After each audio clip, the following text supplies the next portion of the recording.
Saya beritahukan bahwa cerita ini full spoiler. Sebelum lanjut ke ceritanya, subscribe terlebih dahulu biar tidak ketinggalan episode selanjutnya. Yuk digas!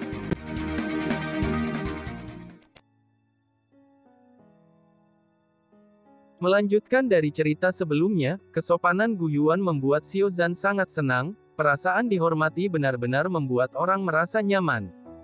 Xiaoyan melihat wajah bahagia dari ayahnya juga menunjukkan senyuman. Tidak peduli seberapa banyak penderitaan yang dia alami di masa lalu, hari kebahagiaan seperti ini adalah hari yang selalu diinginkan Xiaoyan.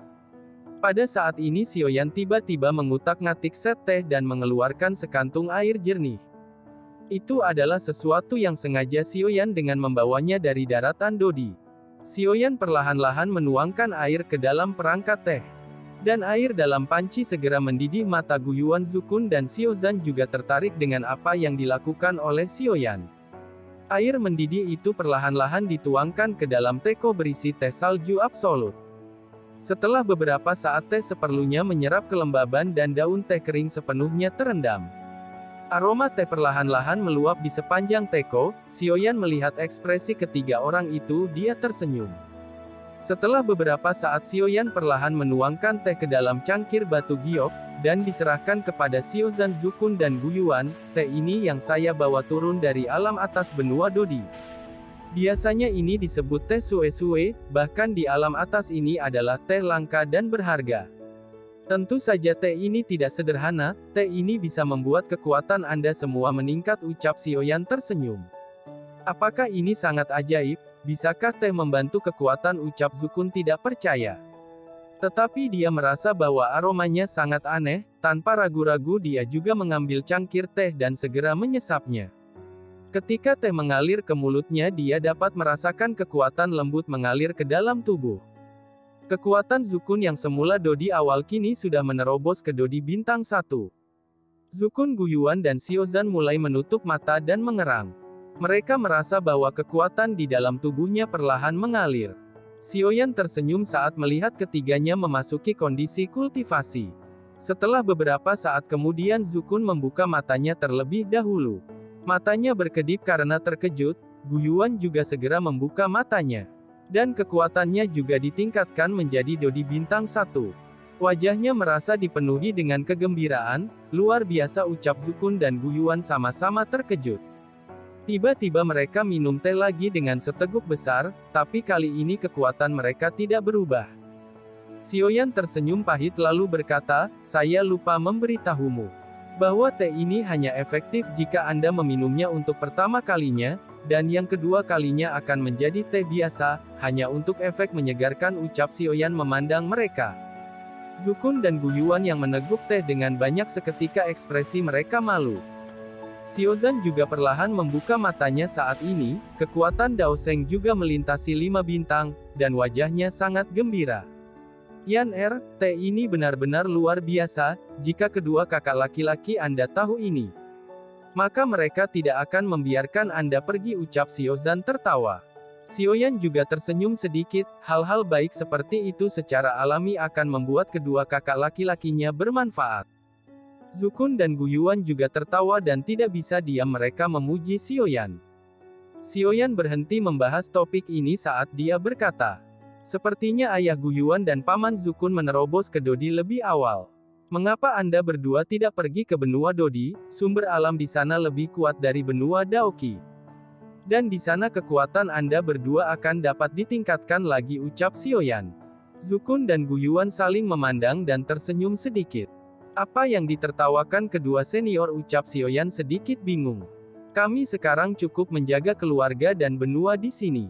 Dan itu sudah sangat memuaskan bagi kami tidak ada keinginan untuk mengejar masa depan yang lebih tinggi. Oleh karena itu kami memutuskan untuk tinggal di benua Daoqi. Pada usia ini kami tidak ingin pergi keluar, ucap Zukun menjawab Xiaoyan sambil tersenyum. Itu juga sangat menyenangkan tinggal di sini dan apa yang dikatakan Anda benar. Benua ini masih membutuhkan perlindungan dari Anda semua, ucap Xiaoyan tersenyum. Hahaha, tentu saja dua orang tua ini tidak bisa mengikutimu. Namun meski begitu kami para orang tua masih sangat mengandalkan Anda. Baiklah, sekarang bagaimana dengan putri saya Zian? Dia telah pergi ke benua Dodi sudah cukup lama. Apakah kebenaran Xiaoyan bertemu dengannya? Tanya Zukun. Xiaoyan mengangguk sambil tersenyum dan menjawab, sekarang dia bahkan menjadi kaisar di benua Dodi. Hanya masalah waktu dia akan menjadi wanita yang sangat kuat di klan naga, ucap Xiaoyan. Bagus Xiaoyan. Anda harus menjaga Zian bahkan jika Anda terluka. Dia sudah menderita sejak dia kecil, dia sangat keras kepala dan selalu mengabaikan perkataan saya demi menjadi kuat dan pergi ke benua Dodi. Anda harus berjanji kepada saya untuk membuat Zian bahagia, ucap Zukun. Paman Zukun bisa tenang, tidak ada yang akan menyakiti Zian di sana. Saya akan berjanji membantunya apapun yang terjadi, ucap Xiaoyan. Bagaimana dengan Sun Er? Apakah dia baik-baik saja sekarang? Tanya Gu Yuan. Ayah jangan khawatir. Sun Er sekarang memuja seorang guru. Saya khawatir kekuatannya tidak lagi di bawahku. Selain itu ada kabar bahagia lainnya, sekarang Sun Er melahirkan seorang putri bernama Xiao Yueli, ucap Xiaoyan. Ketika Gu Yuan dan Xiaozan mendengarnya wajah mereka dipenuhi dengan sukacita. Hahaha, kapan kamu akan membawanya kembali ke kakek? Xiao dan Xiaolin sama-sama berbakat, dan Xiao Yueli tidak lebih buruk dari kakak-kakaknya, ucap Xiaozan tertawa. Sejak Xiaoyan kembali, suasana hati Xiaozan sangat menyenangkan dari waktu ke waktu. Di sisi lain Gu Yuan juga tertawa dan mengangguk, sebagai seorang kakek dia biasanya tidak merawat Xiaolin dan Xiaolin sering berkeliaran di antara klan-klan kuno yang tersisa. Xiaoyan lalu berkata, sekarang Sun Er pergi ke dunia yang lebih kuat dari benua Dodi. Yang bahkan tidak bisa saya kunjungi, sekarang tidak mudah melihat Sun Er dan Xiao Yueli, ucap Xiaoyan. Oh, bukankah Sun Er akan menjadi lebih kuat darimu, ucap Xiaozan. Dengan Raja Surga membimbing Sun Er dan Xiao Yueli, maka bukan tidak mungkin jika mereka lebih kuat dari saya. Sun Er memiliki guru dewa, ditakdirkan bahwa masa depan Sun Er akan luar biasa. Hahaha, saya harus bekerja keras atau saya benar-benar harus membiarkan istri dan putri saya melindungi saya di masa depan, ucap Xiaoyan tersenyum. Semua yang mendengar ini wajah mereka seperti tersambar petir. Murid seorang dewa, dunia lebih tinggi dari benua Dodi. Sementara wajah mereka dipenuhi dengan kebingungan, Xiaoyan mulai menjelaskan tentang berbagai ranah kekuatan dan benua yang lebih tinggi yang dia ketahui. Beberapa orang duduk di aula dan terus menatap Xiaoyan dan mendengarkan Xiaoyan berbicara. Scene berganti, di tempat kelompok Fearless yang dipimpin oleh Zheng Hui. Dia tiba-tiba berkata, adik perempuan, apa warna pakaian dalam Anda? Bisakah Anda menunjukkannya kepada saya? Ucap Zheng Hui berkata kepada seorang wanita cantik di benua Daoqi ini. Ketika wanita cantik itu menoleh dan melihat wajah tengkorak Zheng Hui, sontak dia berteriak ketakutan. Hantu, ini adalah hantu, mengapa ada hantu di siang hari? Siapapun itu tolong saya, teriak wanita cantik itu. Mendengar teriakan itu tiba-tiba sosok King Mu'er muncul meninju kepala Zheng Hui. Mendengar teriakan itu tiba-tiba sosok King Mu'er muncul meninju kepala Zheng Hui dan menyeretnya pergi. Dan kemudian menyaksikan wanita cantik yang ketakutan itu untuk meminta maaf berulang kali. Zheng Hui meratapi wajah tengkoraknya saat sedang ditarik oleh King Mu'er. Di sisi lain Molly Strong, Long Sitian dan yang lainnya terhibur oleh perilaku Zheng Hui. Namun Ziyin mengerutkan kening dan mendengus dingin saat berkata, dasar tidak tahu malu, ucap Ziyin. Long Sitian yang masih tertawa dia berkata kepada Zheng Hui. Paman Zheng Hui, hobimu benar-benar istimewa, ucap Long Sitian. Kami terlatih secara profesional dan umumnya tidak bisa tertawa kecuali tidak bisa menahannya, ucap Xiaozan tertawa terbahak-bahak. Mereka berkeliaran dan sekarang mereka telah melakukan perjalanan di seluruh daratan Kilo dan Shanghai. Tetapi selain daratan tengah, benua-benua lain ini adalah terpencil. Dalam perjalanan ini semua orang tidak menyebabkan banyak masalah. Kecuali King Mu'er yang selalu menyiksa Zheng Hui. King Mu'er di sepanjang jalan dia meminta maaf kepada setiap wanita yang dikagetkan oleh Zheng Hui. Tentu saja dengan kekuatan mereka bisa dikatakan bahwa mereka berdiri di daratan Daoqi. Tapi semua orang menjaga dan tidak menunjukkan bahwa mereka adalah kuat. Qian Ning menutup mulutnya dan selalu tertawa dari waktu ke waktu. Lagi pula dia mengalami masa yang sangat gelap hidup bersembunyi di klan Duyung. Sekarang dia bisa menyaksikan kerumunan yang ceria dan secara alami membuatnya merasa sangat nyaman. Tentu saja Xiaozan yang merasa bangga dia selalu memegang tangan kecil Qianning. Xiaozan sangat menyayangi pacar pertamanya ini, dan sering menyebabkan semua orang melihat ke arahnya. Tujuan Qianning berbeda, dia telah mengumpulkan beberapa biji buah-buahan yang lezat dan beberapa bahan yang sangat langka dan berharga. Sekarang dia dapat dianggap sebagai koki top di tim Fearless. Dan makanan yang dibuat sangat luar biasa, mungkin karena suku Duyung adalah ras pencipta gulmet. Oleh karena itu Qianning memiliki keterampilan memasak yang baik. Mereka semua punya cukup banyak untuk bermain dan cukup puas untuk melihat. Sekarang kerumunan siap untuk kembali ke Bahtera Tabut. Perjalanan ini sangat luar biasa bagi mereka yang selalu tertekan pertempuran berturut-turut di benua Dodi. Hari ini mereka akhirnya bisa merasa santai dan merasa lebih nyaman. Semua orang yang bersiap untuk kembali tiba-tiba dikelilingi oleh sekelompok orang. Mereka adalah 10 pria bertubuh kekar dan 1 wanita cantik. Yang ternyata orang yang digoda Zheng Hui sebelumnya. Yang Mulia Putri, apakah mereka yang mengganggu Anda? Ucap sosok yang memimpin pasukan itu dengan sangat marah.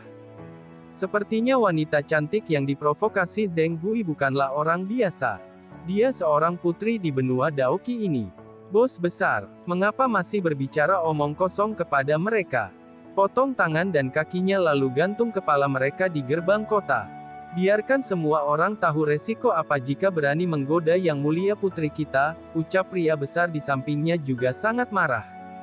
Salah satu dari mereka menoleh ke King Mu'er Ziyin dan Qianning saat berkata, "Hei, ketiga wanita ini juga lumayan cantik. Bagaimana jika kita membiarkan ketiganya hidup dan membawa mereka ke raja? Mungkin raja senang dan akan memberikan hadiah besar kepada kita," ucap salah satu pria besar itu. "Sepertinya kalian ingin mati," ucap Ziyin dengan acuh tak acuh. Ketika dia akan membunuh mereka semua tiba-tiba Xiaozan berkata, "Ziyin, biarkan saya yang akan memberikan mereka pelajaran karena sudah berkata seperti itu untuk Qianning saya. Meskipun Xiaoyan menyuruh kita untuk mencoba tidak menyebabkan masalah. Tetapi hanya membunuh selusin orang bajingan ini tidak bisa dianggap sebagai masalah," ucap Xiaozan. Saat kata-katanya jatuh Xiaozan perlahan berjalan ke depan. Aura agung mengekang tubuh mereka semua, dia membuat suara tulang tangan yang renyah. Matanya menatap kerumunan dengan amarah, dan ketika momentum keluar orang-orang besar di sekitarnya berlutut. Sebelum Xiaozan akan membunuh mereka tiba-tiba Zheng Hui menyentuh pundak Xiaozan.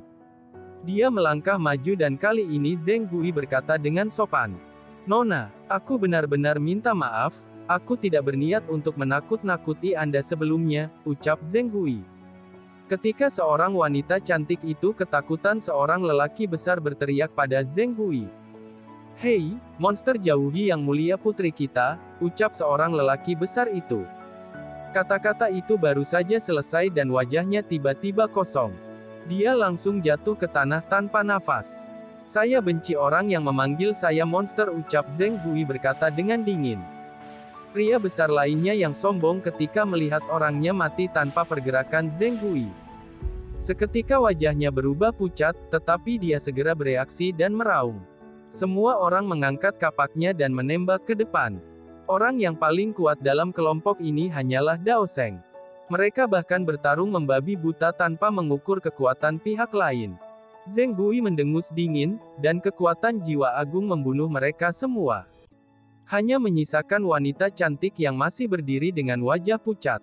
Zheng Hui berjalan perlahan-lahan dan wanita cantik itu tidak berani bergerak. Zheng Hui menggerakkan jarinya ke alis wanita cantik itu. Kekuatan jiwa yang kuat menghapus memori ingatan wanita cantik itu. Untuk semua kejadian hari ini, setelah menyelesaikan ini Zheng Hui dan yang lainnya menghilang untuk kembali ke Bahtera Tabut. Xin kembali ke klan Xiao, di antara orang-orang klan Xiao. Xiaoyan berbicara dengan Gu Yuan dan Zuxun untuk waktu yang lama. Dan berbicara tentang masa depan, yang paling penting adalah untuk mendapatkan informasi yang lebih lanjut tentang Jing Che yang menyerang Xiao Xiao dan Xiaolin sebelumnya. Orang yang bernama Jing Che itu menyebutkan bahwa dia berasal dari aliansi dewa.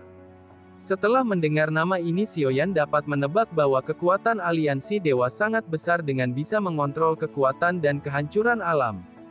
Ketika berbicara tentang aliansi dewa, Zhan Lao yang tidak pernah banyak bicara tiba-tiba berbicara di dalam hati Xiaoyan. Kekuatan ini tidak sederhana, sekarang setelah kamu meninggalkan benua Daoqi kamu harus lebih berhati-hati untuk melindungi keberadaan pagoda emas ini. Jika ini ditemukan oleh aliansi dewa di masa depan, saya khawatir bahkan saya tidak akan bisa melindungimu, ucap Zhan Lao. Oh, Zhan Lao, kekuatan macam apa aliansi dewa itu, tanya Xiaoyan dengan terkejut. Kekuatan ini menyebar ke seluruh lautan ketiadaan, dan kekuatan ini yang terkuat dari semua alam. Ini bisa dikatakan di atas sebuah alam, dan merupakan penguasa mutlak semua alam, ucap Zhan Lao. Xiaoyan terkejut ketika mendengar apa yang dikatakan oleh Zhan Lao. Xiaoyan tidak pernah berpikir bahwa dewa aliansi begitu kuat. Sepertinya dewa kuno Taoze telah menyinggung kekuatan yang begitu besar untuk menyelamatkan kedua anaknya. Benar-benar keberadaan raksasa, ini benar-benar membuat sakit kepala, ucap Xiaoyan dengan ekspresi jelek. Xiaoyan selalu sedikit khawatir karena aliansi dewa memiliki konflik dengan kedua anaknya di daratan Daoqi. Meskipun Dewa Taoze Protos kuno maju untuk menyelesaikan masalah tetapi Jingce pasti tidak akan menyerah. Sebagai seorang ayah Xiaoyan harus memikirkan hal ini. Xiaoyan tidak suka menggunakan orang luar untuk menyelesaikan urusannya sendiri. Jika ada suatu hari Dewa Aliansi benar-benar menemukannya, Xiaoyan berharap bahwa dia memiliki kemampuan untuk melindungi anak-anaknya sebagai seorang ayah. Xiaoyan menekan keterkejutannya dan mulai menenangkan suasana hatinya. Dia tahu bahwa dia harus menjadi lebih kuat, karena terlalu banyak orang yang harus dia dilindungi. Xiaoyan menoleh ke Zukun dan Guyuan lalu berkata, ayah mertua dan paman Zuxun, telah lama berada di daratan Daoqi semenjak saya pergi, oleh karena itu apakah Anda berdua tahu tentang keberadaan tersembunyi yang muncul di benua Daoqi ini? Keberadaan itu telah menyelamatkan Hun Tiandi yang saya segel dan membawanya pergi, ucap Xiaoyan. Terima kasih sudah nemenin Mimin sampai akhir, tunggu episode selanjutnya, sampai jumpa.